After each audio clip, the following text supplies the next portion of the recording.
কোটা সংস্কার আন্দোলনে সাধারণ শিক্ষার্থীদের উপর রাজাকারের প্রেতাত্মা ভর করেছে, ফলে তারা বিভ্রান্ত হয়ে রাস্তায় নেমেছে এমন অভিযোগ করেছে ছাত্রলীগ।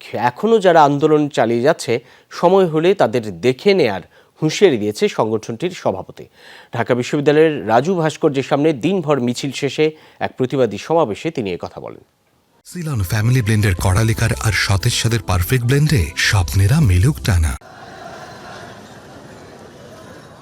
মঙ্গলবার দুপুর ২টার পর থেকেই হেলমেট আর লাঠি সোটা নিয়ে রাজু ভাস্কর্যের সামনে জড়ো হয় ছাত্রলীগ নেতাকর্মীরা। কিছুক্ষণ পরপর মিছিল নিয়ে সমাবেশের দিকে যায় সংগঠনের সদস্যরা।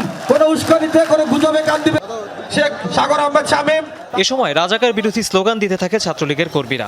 ঘোষণা দেন, কোটা সংস্কার আন্দোলনকারীরা কোনোভাবেই ক্যাম্পাসে জায়গা নিতে পারবে না।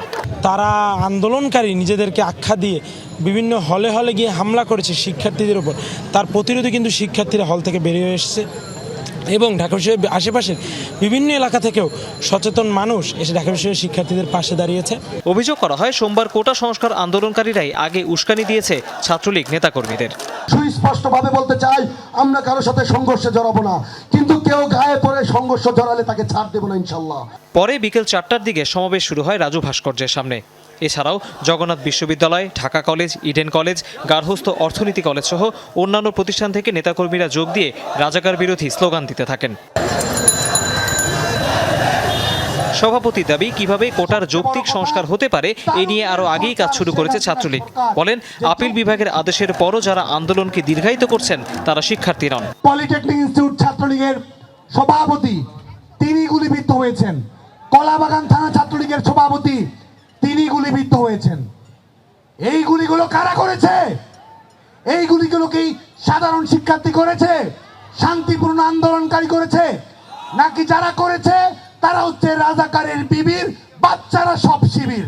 তার দাবি, কোনো সাধারণ শিক্ষার্থীর উপর ফুলের টোকাও দেয়নি ছাত্রলীগ। একদিন যাবে, 2 দিন যাবে, 3 দিন যাবে, 4 দিন যাবে, 5 দিনও যাবে, তারপরেও ছাত্রলীগ থাকবে।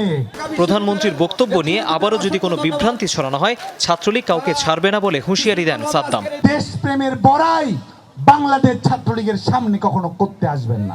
সমাবেশ থেকে আরো বলা হয়, উস্কানি দিয়ে যারা সরকারকে বিব্রত করতে চায় এমন আন্দোলনকারীরাই এখন কোটা সংস্কারের ব্যানারে হামলা চালাচ্ছে। বাংলাদেশের ছাত্র সমাজের নির্ভরতার প্রিয় ঠিকানা। তৌহিদ হোসেন, যমুনা নিউজ, ঢাকা।